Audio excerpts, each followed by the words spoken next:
semangat ya hari ini. Oke? Sebelum kita mulai pelajaran hari ini, berdoa dulu yuk.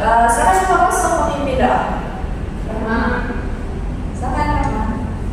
Baik teman-teman, sebelum mulai pembelajaran, marilah kita berdoa. Doa mulai. Berdoa selesai.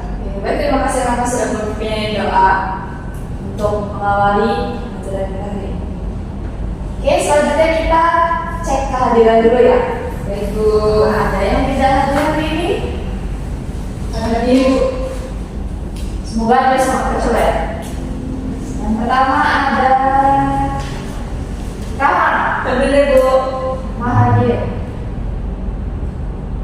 Kedua ada Nurida. Hadir Ibu. Nurida hadir. Tiga ada Samara. Hadir Bu. Lengkap semua. Bu bangga karena kalian sudah lengkap ya. Berarti kalian siap untuk belajar. Siap Bu. Berapa persen kalian yakin untuk 99,99%. Oke, bagus. Yang penting ada di atas 80%. jadi di atas bumi. Karena sudah siap belajar. Kira-kira masih ingat gak materi yang menarik untuk pelajaran itu tentang apa? Cerpen. Kalau di teks cerpen itu ada unsur intrinsik ya. Ya, Bu. Unsur intrinsik cerpen ada apa aja sih? Tema, Alur, gaya bahasa, pandangan. Betul. Kalau unsur ekstrinsik ada masih ingat gak? Apa aja? 6. Apa aja? Coba sebutin salah satu. Ekstrinsik. Fisik, nilai sosial, budaya, agama, estetika, pendidikan. Oke. Kemudian teks cerpen itu apa sih? Ayo. Saya Bu, karya sastra puisi, karya sastra prosa yang tidak lebih dari 10.000 kata. Terdiri dari atas 10.000 kata ya, 50 ya. Oke, betul. Jadi kalian masih ingat materi yang kemarin? Dan hari ini kita akan belajar materi yang baru. Udah terlihat di depan? Yaitu teks proposal. Proposal. Kira-kira kalian pernah dengar nggak teks proposal? Proposal. Buat ngajuin dana. Surat bisa, surat permohonan bisa, pengajuan bisa. Kayak proposal. Oke, ada juga film bisa. Out of the box gitu. Gak apa-apa. Berarti ada istilah proposal ini tidak asing lah ya buat kita ya. Sekarang kita akan belajar tentang proposal. Jadi nanti kita akan menganalisis bagian-bagian dari proposal. Kita juga akan tahu proposal itu apa sih sebenarnya, untuk apa tujuannya dan lain-lainnya.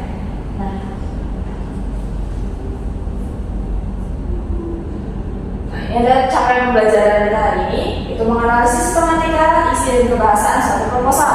Dan yang kedua, merancang suatu proposal karya ilmiah dengan memperhatikan informasi, tujuan dan esensi karya ilmiah yang diperlukan. Siap untuk mencapai ini? Siap. Bagus. Yang pertama, kalau yang kalian tahu proposal itu apa sih? Permohonan pengajuan untuk misalnya apa? Untuk apa? Pengajuan untuk apa? Kerjasama bisa peminjaman atau permohonan dana ya, dan lain-lain. Nah, itu tepat. Sini. Yang pengertian proposal siapa yang bersedia untuk membacakan? Saya Bu. Boleh silakan Sarah. Pengertian proposal adalah rencana kegiatan yang dituliskan dalam bentuk rancangan kerja yang akan dilaksanakan. Proposal adalah rencana kegiatan yang dituliskan dalam bentuk rancangan kerja yang akan dilaksanakan. Jadi sebelum kita membuat atau kita melaksanakan suatu kegiatan, kita harus merancang proposal. Fungsinya untuk apa? Sebenarnya silakan kita bacakan. Fungsinya, proposal digunakan sebagai pengajuan, permohonan, atau penawaran. Fungsinya apa? Kemudian tujuannya, coba kita bacakan. Tujuan proposal itu dibuat agar penerima proposal memberikan izin izin atau dukungan dan menyumbangkan dana supaya kegiatan tersebut bisa terlaksana. Oke, betul.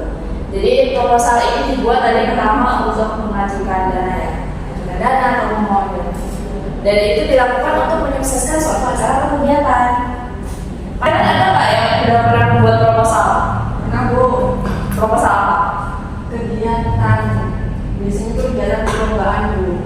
Perlombaan. Kegiatan 17 Agustus kemarin ada yang bikin nggak? Ada ya? Ada Bu, ya Bu di rumah. Saya belum sempat itu. Nah, itu adalah yang kurang lebih kalian memahami lah proposal itu untuk apa tadi ya? Proposal itu untuk apa? Untuk pengajuan Dan pengajuan dana. dan untuk menyukseskan suatu acara. Ya. Oke, selanjutnya proposal ini ada dua jenis. Yang pertama ada proposal kegiatan dan yang kedua ada proposal ilmiah. Kalau proposal kegiatan itu biasanya diajukan untuk menyukseskan suatu kegiatan yang misalnya 17 Agustus atau perlombaan yang seperti dicontohkan. Kemudian ada kegiatan penelitian mungkin. Tapi kalau penelitian itu masuklah proposal ilmiah. Kita akan bahas itu. Di sini kita akan memahami sistematika proposal kegiatan. Yang pertama itu adalah nama kegiatan. Jadi judul kegiatan misalnya rencana kegiatan lomba balap karung untuk memperingati kemerdekaan Indonesia. Nah, itu nama acaranya. Kemudian yang selanjutnya latar belakang. Biasanya latar belakang itu isinya tentang apa sih?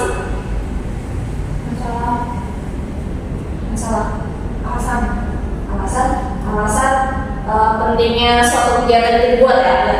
Ya, kalau latar belakang itu isinya penjelasan tentang alasan atau tujuan dari kegiatan itu dibuat. Selanjutnya tujuan ini diperinci untuk apa sih kegiatan itu dilakukan, target apa yang ingin dicapai. Kemudian selanjutnya ada tema kegiatan. Tema kegiatan itu misalnya kalau yang tadi apa ya? Kalian bisa kasih contoh nggak? Salah satu aja tema kegiatan 17 Agustus misalnya. Temanya membangkitkan semangat anak muda lah, misalnya itu. Jadi temanya di sini diperinci, bisa ditulis di kalimat itu ditulis. Kemudian sasaran kegiatan itu isinya tuh orang-orang yang akan terlibat dalam kegiatan tersebut. Misalnya kegiatan itu untuk ya misalnya untuk Karang Taruna atau lomba balap karungnya itu dilakukan oleh anak SD misalnya, anak SMP atau usia tentang berapa sampai berapa.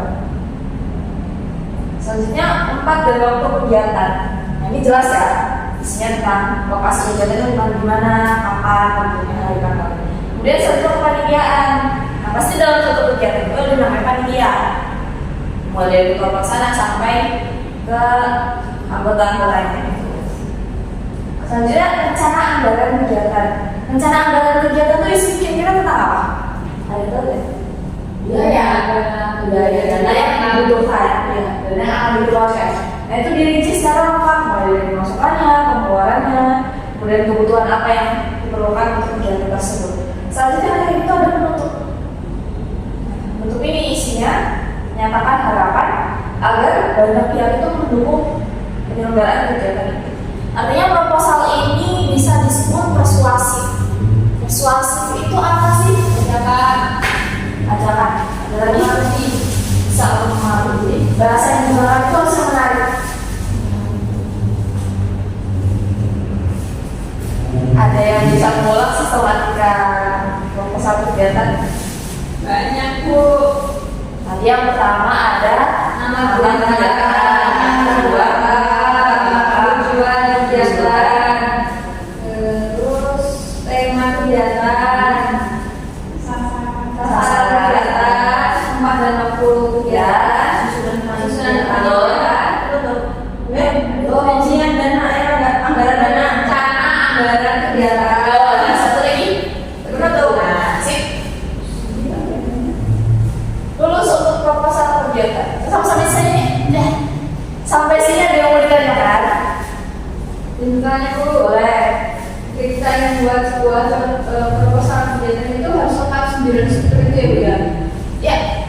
Kalau bisa semakin lengkap itu semakin bagus. Jadi kalau semakin lengkap misalnya nih, proposal kegiatan ternyata temanya nggak dicantumkan nih atau latar belakangnya nggak ada. Itu kira-kira saya kasih contoh penggambaran ya. Misalnya di sebuah undangan pernikahan.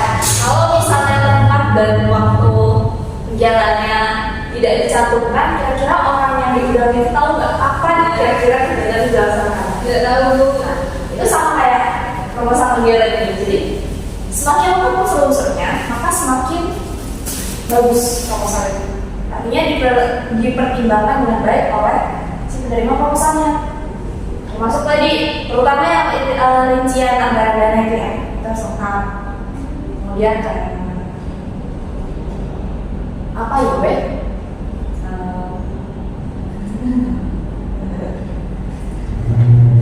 Kemudian tempat di belakangnya itu juga harus lengkap. Jawab? Jawab. Makasih Bu. Oke, ada yang bertanya lagi? Lanjut? Lanjut. Nah ini contoh proposal kegiatan. Kalau berbaca ya. Sini proposal kegiatan peringatan 17 Agustus yang ke-68 Desa Sumul, Kecamatan Matu. Ini latar belakangnya bisa ada maksud dan tujuan dan lain-lain. Selanjutnya proposal ilmiah. Proposal ilmiah atau penelitian itu biasanya proposal yang dirancang untuk mengadakan suatu penelitian. Kan kalau penelitian itu pasti ada biaya misalnya dari transportnya atau dari barang atau apa yang dibutuhkan untuk suatu penelitian. Itulah kenapa kegiatan penelitian itu ada proposal. Kalau sini dikatakan bahwa proposal ini atau penelitian adalah suatu rancangan desain penelitian atau usulan penelitian yang akan dilakukan oleh seseorang peneliti tentang suatu bahan penelitian. Nah, proposal karya ilmiah itu dibuat dengan maksud untuk membuat suatu rancangan penelitian sebagai pedoman peneliti untuk melakukan penelitian selanjutnya. Jadi di sini tujuannya beda. Nah, sistematikanya juga lebih sedikit daripada proposal kegiatan. Karena tadi tujuannya apa? Ayo. Untuk ajuan, penawaran, dan permohonan. Itu yang kegiatan karya ilmiah. Yang kotak sebelah ini. Ini dibuat dengan maksud membuat suatu rancangan penelitian sebagai pedoman peneliti untuk melakukan penelitian selanjutnya. Beda tujuannya. Proposal ilmiah isinya tuh ada 3 atau terdiri atas 3 bab. Pertama ada bab 1, itu isinya sama ya, cuma bedanya dari yang tadi apa ya? Dari yang proposal kegiatan.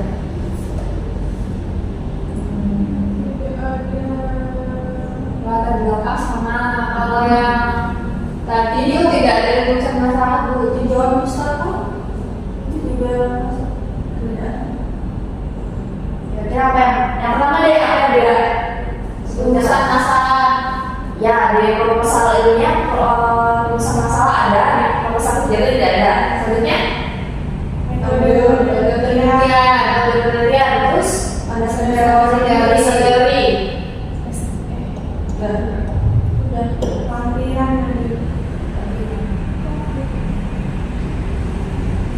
Ya, jadi yang membedakan itu ada juga bab-babnya nih. Biasanya judul babnya 1 pendahuluan sama, yang kedua itu apa, juga sama. Jadi bab 1 pendahuluan isinya latar belakang masalah sama ya seperti tadi. Yang kedua ada rumusan masalah. Nah, rumusan masalah ini berisi hal-hal yang berkaitan dengan masalah penelitian. Misalnya untuk masalah penelitian itu apa?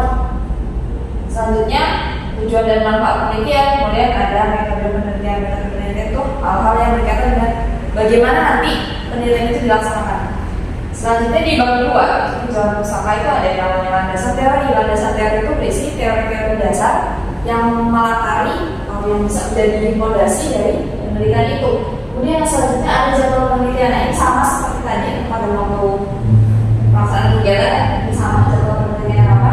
Dan estimasi biaya sama ya seperti tadi. Dan di bab 3 ini khusus untuk penutup dan lampiran. Penutup dan lampiran itu sama seperti tadi. Sampai sini ada yang mau ditanyakan? Belum? Di sini ada contoh proposal ilmiah. Proposal penelitian pemanfaatan pandan kosong atau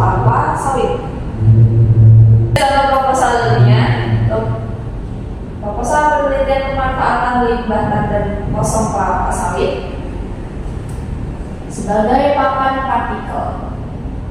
Ini tingkatnya lebih berat. Ada juga dia latar belakang dan lain-lain. Kemudian di sini ada ciri kebahasaan. Pertama, argumentatif. Apa kira-kira argumentatif? Kenapa?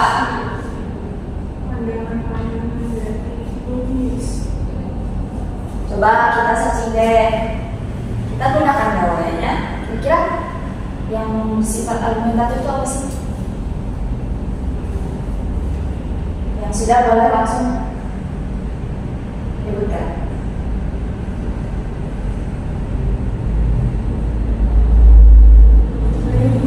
Oke, silakan. Argumentatif menurut KBBI berarti karangan yang bertujuan membuktikan pendapat atau membuktikan kebenaran tentang sesuatu. Betul. Jadi kalau yang argumentatif ini bisa kita simpulkan suatu tulisan yang untuk membuktikan kebenaran argumentatif. Jadi kita berargumen dan kita harus membuktikan itu benar nggak sih?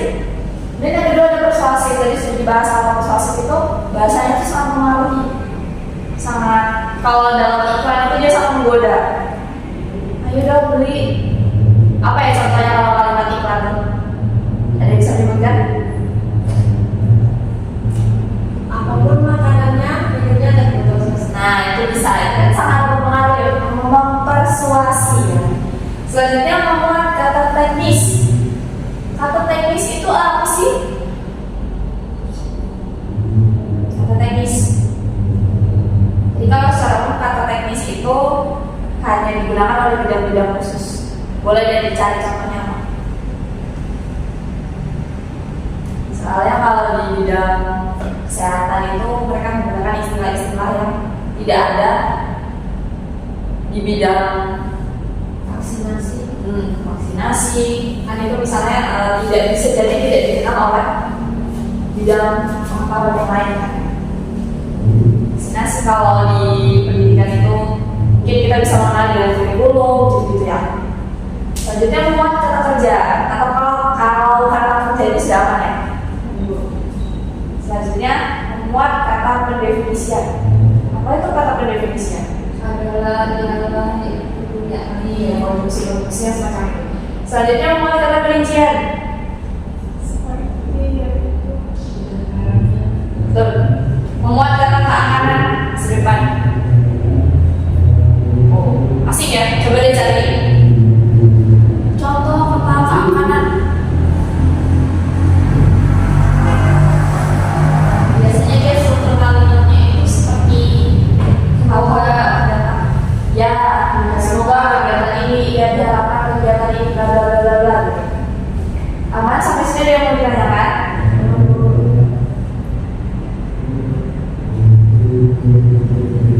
Sudah kuis nih. Wow. Selanjutnya boleh deh. Kita akan main cerdas cermat. Wow. Jadi nanti siapapun yang bisa menjawab cepat-cepatan ya. Boleh di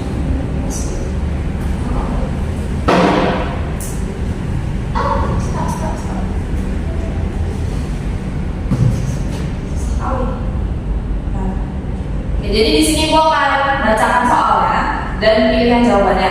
Nanti yang cepat langsung sebutkan nama misalnya. Oke? Soal yang pertama, apa yang dimaksud dengan teks proposal? A. Teks yang berisi deskripsi tentang suatu tempat atau kejadian. B. Teks yang berisi iklan produk. C. Teks yang berisi rencana kegiatan atau proyek yang akan dilaksanakan. Yang keempat, yang D. Teks yang berisi laporan hasil observasi. Salah. Sebut nama. Sekarang A, B, C, D. C. Betul. Cara dapat poin 1. Selanjutnya, harus cepat-cepat ya.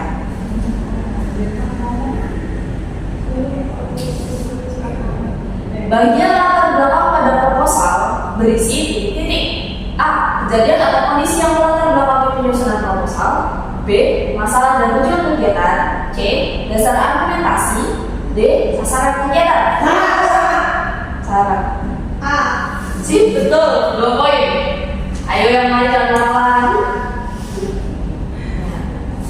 Soal yang ketiga, bagian yang berisi rancangan biaya dan lain-lain disebut A. Penutup, B. Tujuan kegiatan, C. Sasaran kegiatan, D. Rekapitulasi data. D. Betul. Mas 1 poin.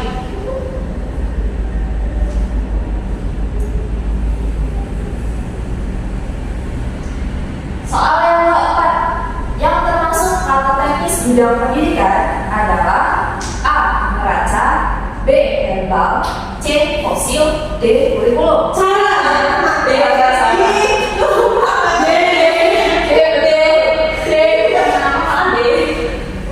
Oke, lanjut. Apa yang menjadi tujuan utama proposal? A. Menjelaskan rencana kegiatan yang akan dilakukan. B. Memberikan suatu informasi. C. Mengiklankan suatu produk. D. Menyampaikan kritik. A. Bu. Oke, betul. Ayo Nurida, kamu mendapat poin hari ini. Selanjutnya, bagian tinjauan pustaka pada proposal penelitian berisi titik-titik. A. Rincian kegiatan. Sangatlah. A. Rincian anggaran yang dipakai dalam penelitian. B.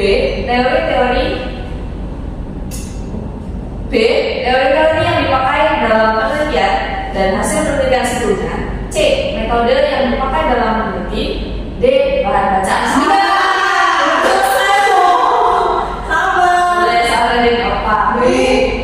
Benar.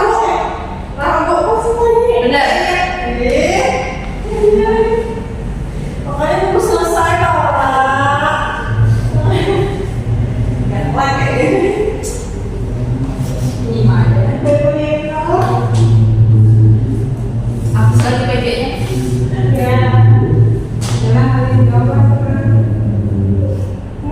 Satu lagi deh.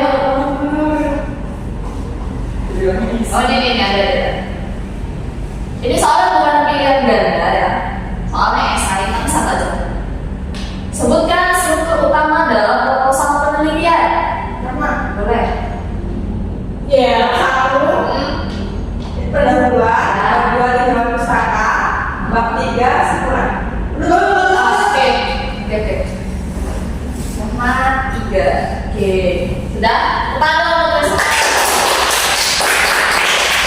jadi hasil penilaian ini tadi Sarah mendapatkan 4 poin, Rahmat 3 poin, Nurida belum ada poin. Gak apa-apa. Di pertemuan selanjutnya Nurida sudah, oke?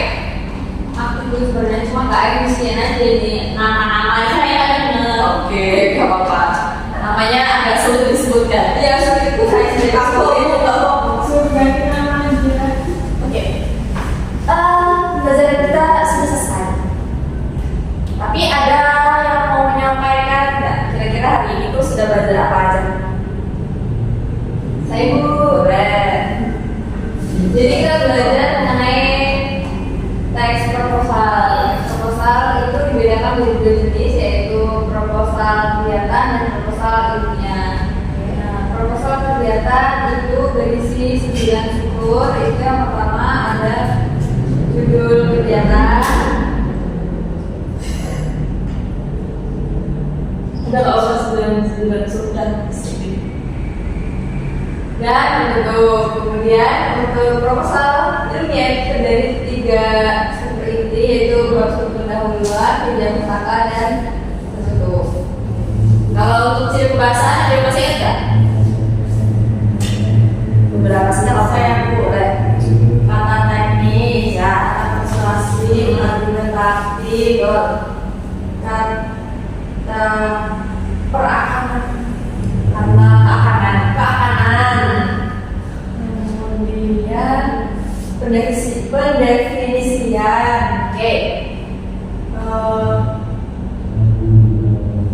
Pak Bu, Oke, kalau paknya itu yang itu.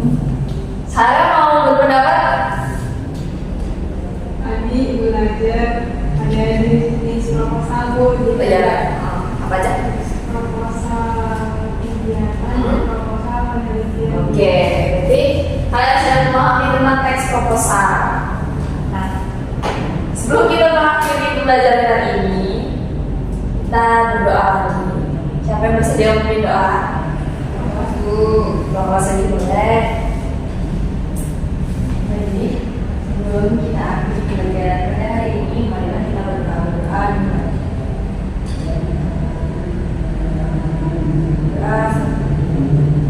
Terima kasih yang sudah memimpin doa kita. Nah, juga di pekan selanjutnya kalian sudah bisa mempersiapkan diri lagi, belajar lebih giat lagi dan lebih semangat lagi, 2 kali lipat semangat dari hari ini. Oke? Saja ya. Selamat pagi semuanya. Pagi Bu. Terima kasih Bu. Saya Sahara Anggreni dengan NPM 2113041084. Di sini saya akan menyampaikan hasil observasi mengenai keterampilan mengajar kelompok kecil dan individual Saudari Krisna. Jadi Saudari Krisna sudah mendengarkan, merespon, membangun hubungan saling mengerti, mendukung, membantu, mengerti perasaan, dan menangani emosi siswa. Namun pada saat praktiknya, Saudari Krisna belum menunjukkan kehangatan dan menunjukkan kepekaan serta belum menunjukkan untuk menangani emosi siswa. Kemudian yang selanjutnya, Saudari Kristina sudah menetapkan tujuan pada saat melakukan praktik keterampilan ini, namun Saudari Kristina belum menunjukkan merencanakan kegiatan, memberi nasihat, dan membantu menilai. Selanjutnya, Saudari Kristina sudah terdapat rencana yang memadai pada kegiatan setiap orang, penyediaan alat, dan penyediaan sumber, namun belum terlihat untuk cara membantu siswa. Selanjutnya, cara pendekatan yang dilakukan oleh Saudari Krisna ini sudah menyenangkan dan menantang siswa untuk berpikir serta mendorong siswa untuk mengemukakan pendapatnya. Terima kasih.